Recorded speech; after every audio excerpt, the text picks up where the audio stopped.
Animação com fotos de cidades brasileiras e fundo violeta. Parlamento Brasil.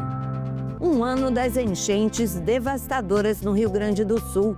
Veja o que se perdeu e o que foi reconstruído. Tudo é uma história, né, que acaba indo embora com a água. Nós pegamos a tragédia, ela ficou para trás e nós temos que deixar isso melhor do que era antes. Foi esse o rumo que nós pegamos. Parlamentos se mobilizam para alinhar participação na COP30.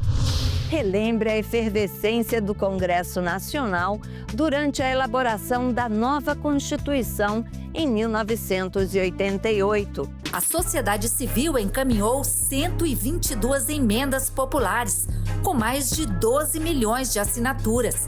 O Congresso vivia lotado, com uma média de 10 mil visitantes por dia. Exposição Outras Brasílias conta histórias pouco conhecidas da capital. Aqui havia várias etnias indígenas e alguns assentamentos quilombolas. Você sabe, né? Que é daqui e de parlamentos como este que são tomadas decisões importantes para você. Que tal saber o que acontece nas outras casas de leis país afora? Eu sou Andréa Alves e este é o Parlamento Brasil, um programa que há 19 anos é feito em parceria com as TVs legislativas de todo o país. Vamos lá? Animação na cor violeta e construção antiga ao fundo. Giro pelo Brasil. Há um ano, o Rio Grande do Sul enfrentava a maior tragédia climática da história do estado.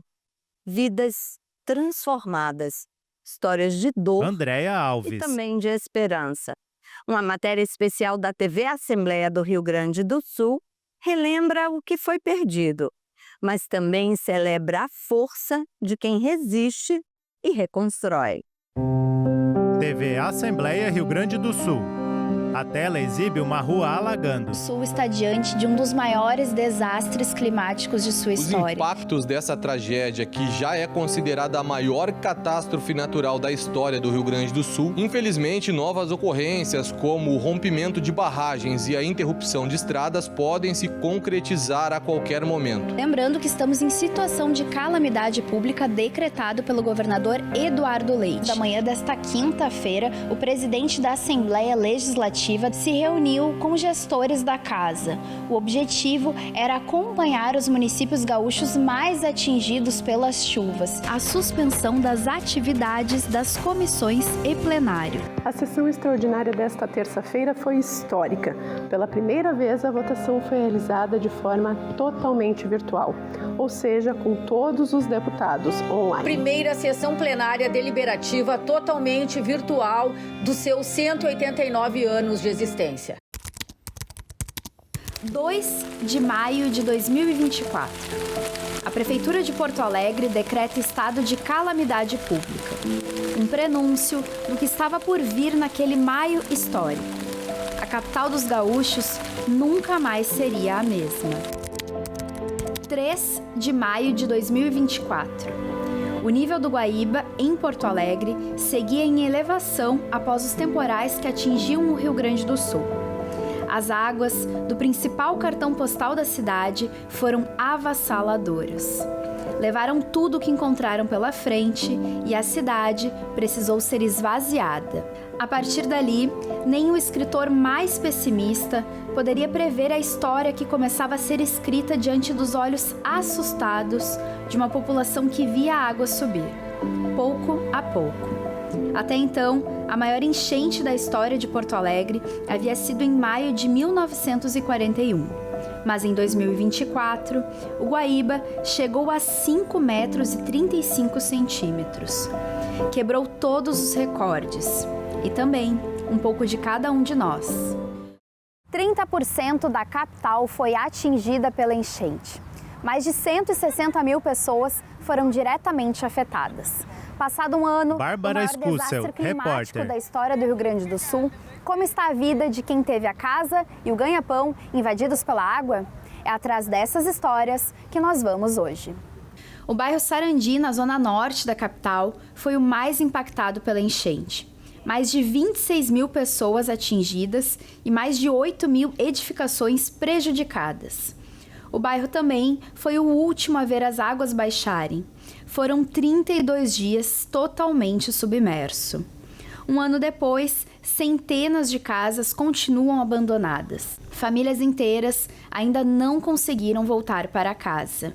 Esse é o caso da Joseline. Para mim foi chocante. Joseline dos Santos, dona de casa. Dentro da casa desse jeito, as coisas a gente corre de atrás, né? A gente luta. Mas a gente sempre lutou. Mas daí realmente chegar aqui e a casa estiver assim, daí é mais complicado, né? Daí tu sozinha tu luta, mas daí com filho e coisa fica mais difícil, né? Dona de casa e mãe de 3 filhos, Josi viu a água levar o seu lar. A Defesa Civil condenou o imóvel e hoje a família vive ali perto, em uma casa alugada sem o auxílio do aluguel social. Aqui era a área. Joseline exibe imóveis destruídos pela enchente. Aqui era a sala. Josi relembra que a caçula, de apenas 5 anos, sente saudades ao ver a antiga casa. Ela corre para cá, segura na grade, ela entra aí, ela vê as coisas dela tiradas, que até examinar a motinha dela ali, né?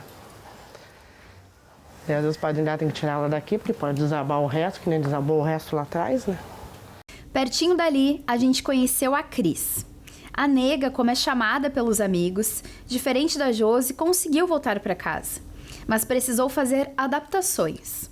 Um ano depois da enchente, o bairro Sarandi carrega cicatrizes profundas, que transformaram a vida de quem permaneceu por ali. A gente pegou Cristiane Ferreira, cada um. babá. A gente pensou que ia acontecer igual sempre acontecia. Enchia, depois acabava. Aí fomos para lá. Daí no sábado começou a encher aqui, só que ninguém falava nada. Daí eu comecei a ver na reportagem que estava alagando, que tudo estava alagando. E daí, quando eu vi que a casa já estava totalmente submersa, só aparecia as cantoneiras, assim, sabe? Daí ali foi que eu vi que não tinha mais nada. E aqui dia de chuva é um tormento, porque daí vem a sujeira e dela já fica quase na altura do muro. E daí já vai invadindo os pátios, daí a gente já fica apavorado, né? Que é horrível. Cada chuva que vem, cada grande chuva que vem é um móvel que acaba molhando, estragando. E tudo é gasto, né? Tudo é uma história, né? Que acaba indo embora com a água. As histórias da Josi e da Cris não são coincidências. Segundo dados da ONU, mulheres são mais afetadas do que homens pelas mudanças climáticas. Em Porto Alegre, não foi diferente. Elas representaram 55% dos mais afetados pelas inundações, entre usuários do CAD Único, cadastro para que as famílias de baixa renda tenham acesso a programas sociais como o Bolsa Família. O comércio e a indústria também sofreram os impactos das inundações. Mais de 45 mil empresas foram afetadas, número que corresponde a 20% dos CNPJs de Porto Alegre. Parte dessas perdas está concentrada na região do 4º Distrito e também no bairro Anchieta, polo industrial da capital. Uma dessas empresas é a cervejaria Gever, administrada pelo Luiz. O empresário se emociona ao lembrar do que viu em maio de 2024, mas principalmente da ajuda que recebeu para se reerguer. O conforto que a gente Luiz teve dos Gever, amigos, dos empresário. conhecidos, isso foi demais, porque tinham quase 50 pessoas aqui dentro ajudando a limpar. É um pequeno detalhe, né? Uma limpeza, mas tu poder chegar aqui e fazer a coisa funcionar novamente, com a ajuda de outro. Eu não sei se tu já recebeu ajuda alguma vez. Eu sempre gostei de ajudar, mas receber ajuda é um sentimento que tu não tem como mensurar. Tu não tem como passar isso adiante, tá? Um ano depois, a cervejaria está em pleno funcionamento. Fica até difícil imaginar que por ali a água chegou a 3 metros de altura. Os prejuízos deixaram de ser contabilizados quando ultrapassaram os R$600 mil. Ainda assim, apesar dos estragos, Luiz e os 7 integrantes da equipe saíram de tudo isso muito mais fortes. Eu não sei se tu precisa algo tão forte para te sacudir, para mudar rumos, mas nós mudamos rumos de várias coisas aqui dentro, tá?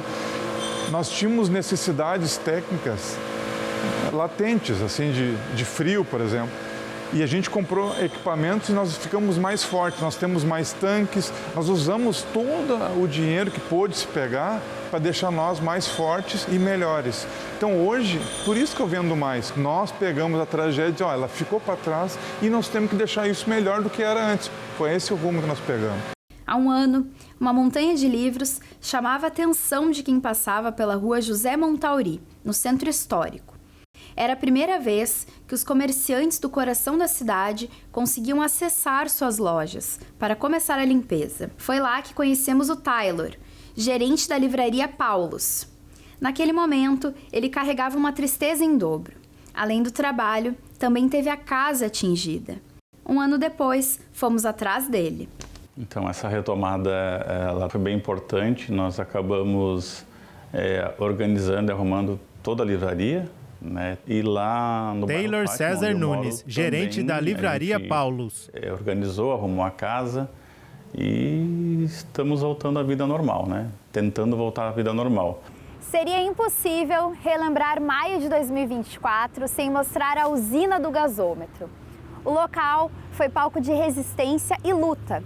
Pessoas chegavam a todo momento em barcos após difíceis resgates.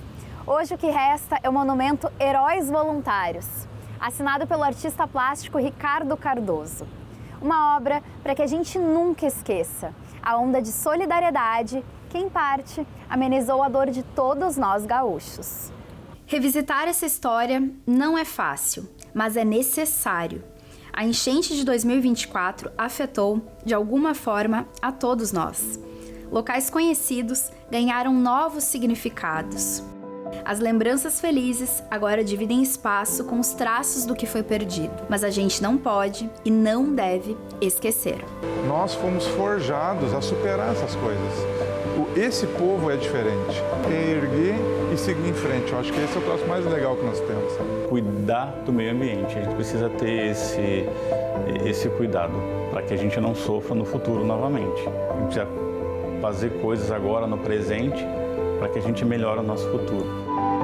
Pilha de livros estragados pela enchente. Destroços de casas. Aqui, a tela exibe de perto o olhar das pessoas entrevistadas. Mãos mexendo em fotografias e parede de casa rachada. Imagens dos empresários que foram afetados pelas enchentes.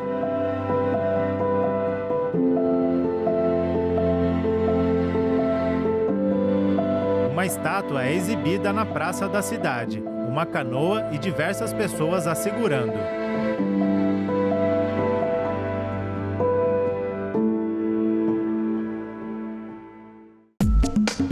O mundo vai se encontrar no Pará em novembro para discutir as mudanças do clima. Presidentes das Assembleias Legislativas do Brasil se reuniram em Belém para alinhar a participação dos parlamentos na COP30. A COP30, a Conferência das Nações Unidas sobre Mudanças Climáticas, será um dos eventos mais importantes da década. Mais de 190 países vão estar reunidos em novembro deste ano no Brasil para discutir ações concretas contra as mudanças climáticas. E os legislativos estaduais estão mobilizados para fazer parte desse processo. Em Belém, sede da COP30, um encontro entre os presidentes das Assembleias Legislativas e da Câmara Legislativa do Distrito Federal marcou o início das articulações para a participação dos parlamentos no evento da ONU. Representando Santa Catarina, o deputado estadual Mauro de Nadal defendeu o protagonismo das assembleias na agenda climática. Para ele, a atuação dos legislativos é fundamental para garantir que os compromissos assumidos internacionalmente cheguem na ponta, em leis, programas e investimentos regionais. Deputado estadual Mauro de Nadal, presidente da Assembleia Legislativa de Santa Catarina. Presidentes de Assembleias Legislativas do Brasil. E o objetivo maior nosso foi justamente conscientizá-los e chamá-los para este processo de discussão. Os parlamentos brasileiros precisam estar envolvidos nesse momento tão importante. Por quê? tudo aquilo que será decidido na COP terá que ser fixado através de lei a sua aplicabilidade. Então é, portanto, a razão principal de nós estarmos aqui mobilizando todos os nossos parlamentos. Mauro de Nadal também apresentou o modelo produtivo catarinense, que alia desenvolvimento com preservação, uma vez que Santa Catarina, apesar de ter 30% do produto interno bruto proveniente do agronegócio e ter 38% de cobertura vegetal nativa, em 2023 registrou a maior redução do desmatamento da Mata Atlântica entre os estados que compõem o bioma. O encontro também contou com a participação do deputado Neodi Sareta. Os 2 deputados catarinenses levaram uma proposta para a apresentação de uma agenda comum dos parlamentos durante a conferência. A ideia é fortalecer a atuação legislativa na pauta ambiental e garantir que os compromissos globais tenham reflexos práticos nos estados brasileiros. A animação na cor violeta e o Palácio do Congresso ao fundo, direto do Congresso. Imagina esse Congresso Nacional aqui lotado de gente.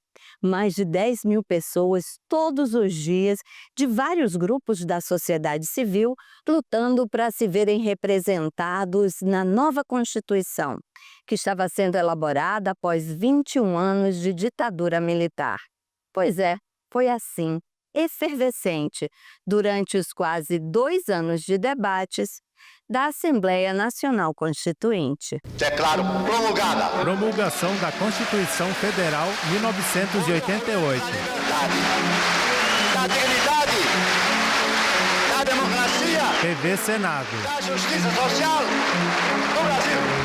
Quando ele levanta... Senador Paulo Paim, PT Rio Grande do Sul, deputado constituinte de 1987 a 1988. Estava no plenário em cima transmitindo a promulgação da Constituinte. E foi um momento de emoção, de notícia, de Sônia Carneiro, jornalista. Vibrando, né, a vibração do Congresso. A animação com foto de manifestantes nas ruas. 40 anos da redemocratização. Mas como nasceu a Constituição Cidadã? Ela nasce do próprio espírito de fortalecer a democracia. Nós vínhamos de um golpe militar, em que houve aquela transição pela direta já, onde o Tancredo morre e o Sarney assume. A sociedade civil Reportagem de Nalva Ferreira. 122 emendas populares, com mais de 12 milhões de assinaturas. O Congresso vivia lotado, com uma média de 10 mil visitantes por dia. Não é à toa que ela é chamada de Constituição Cidadã. Rafael Nascimento, historiador. De setores que estão mobilizados, desde a direta já, que não vão abrir mão de fazer parte desse momento histórico do país. Ricardo era adolescente quando foi instalada a Assembleia Nacional Constituinte. Ele foi um dos mais de 70 mil brasileiros que mandaram pelos Correios sugestões para a nova Constituição. Ricardo Albuquerque, advogado e professor. Cumprir esse chamamento, mesmo com 15 anos, né? Cheio de esperança, de juventude, aquelas músicas, né? Coração de estudante, os movimentos estudantis. Então, era o momento.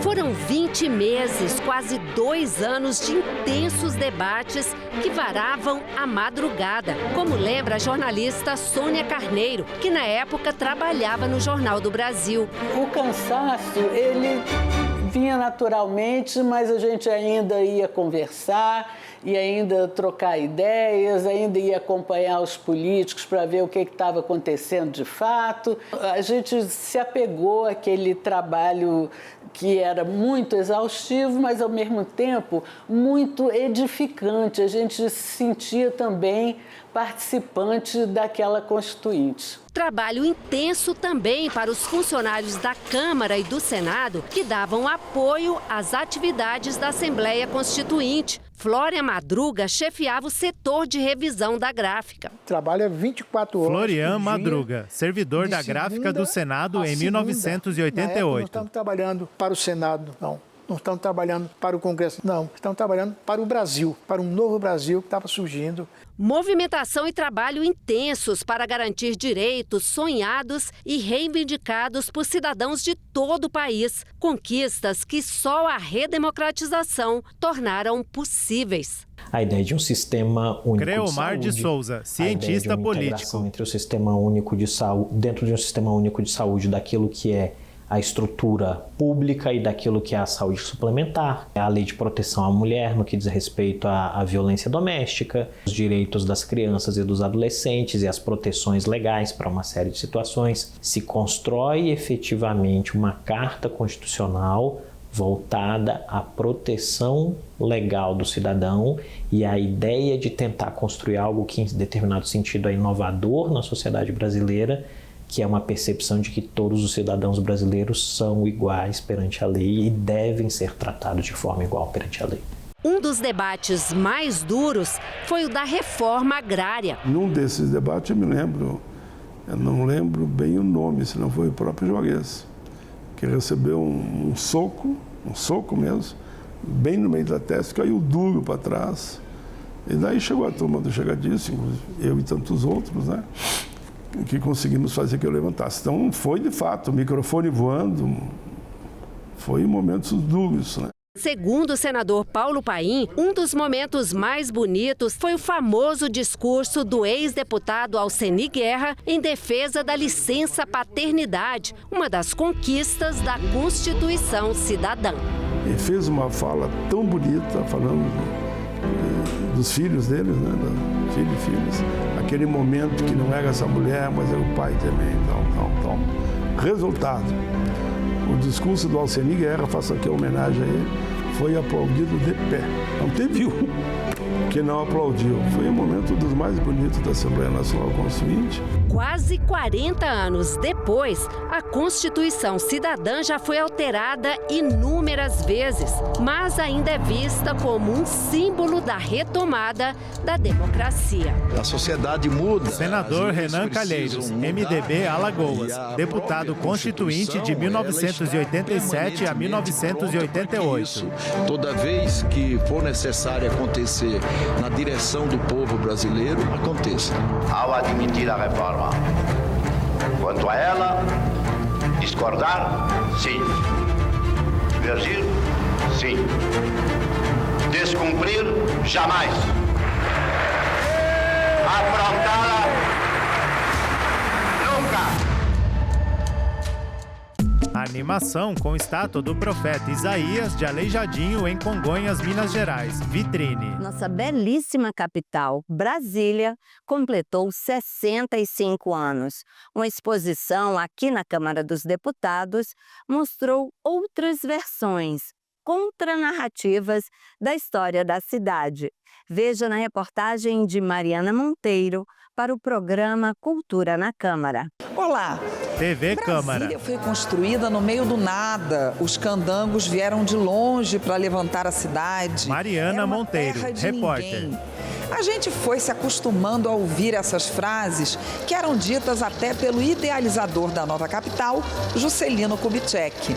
Pois a exposição Outras Brasílias, Memórias Sensíveis e Contranarrativas, que está aqui no espaço em frente à Biblioteca da Câmara, quer mostrar que não é bem assim. Há mais de 10 mil anos, as terras que hoje compõem o Distrito Federal começaram a ser habitadas. Desde a década de 1970, estudos arqueológicos identificaram sítios contendo pedras e cerâmicas.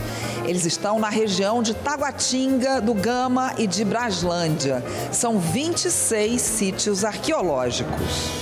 Saltemos no tempo para as décadas anteriores ao início da construção de Brasília e aqui havia várias etnias indígenas e alguns assentamentos quilombolas. De 1700 a 1800 estavam aqui os povos Xacriabá e Crixá e depois vieram outras etnias. A construção de Brasília teve uma presença significativa de trabalhadores negros e negras. Desde o século XVIII, os quilombolas do Planalto Central, do Vale do Paraná e do Vão do Buraco compunham o cenário de resistências, trocas e alianças. Os nomes são estranhos para muita gente que vive aqui hoje. Antes que Brasília fosse inaugurada, os moradores da Cidade Livre, da Lonalândia, da Sacolândia, da Vila Sara Kubitschek e de tantas outras localidades, mais ou menos precárias, resistiram e permaneceram por aqui.